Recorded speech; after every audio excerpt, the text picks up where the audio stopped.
मध्य रेल्वेच्या प्रवाशांना मोठा दिलासा मिळालाय। सीएसएमटी आणि ठाणे स्थानकातील महाब्लॉक आता अखेर संपलाय। दोन्ही स्थानकांमधून लोकल सेवा सुरू झाली। मध्य रेल्वेवर 3 दिवस हा महाब्लॉक सुरू होता। सीएसएमटीतील फलाट क्रमांक 10 आणि 11च्या विस्तारासाठी 36 तासांचा ब्लॉक घेण्यात आला होता। तर ठाण्यातील फलाटाच्या कामासाठी मध्य रेल्वेने तब्बल 63 तासांचा ब्लॉक घेतला होता।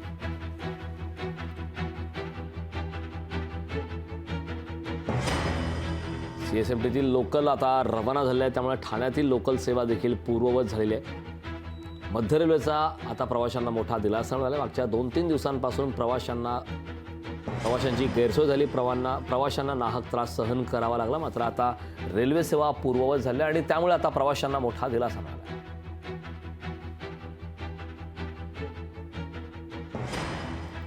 सीएसएमटी आणि ठाणे दोन्ही स्थानकावरून आता लोकल सेवा सुरू झाल्या आहेत, लोकल सेवा रवाना झाल्या आहेत, त्यामुळे प्रवाशांसाठी एक दिलासादायक बातमी आली आहे।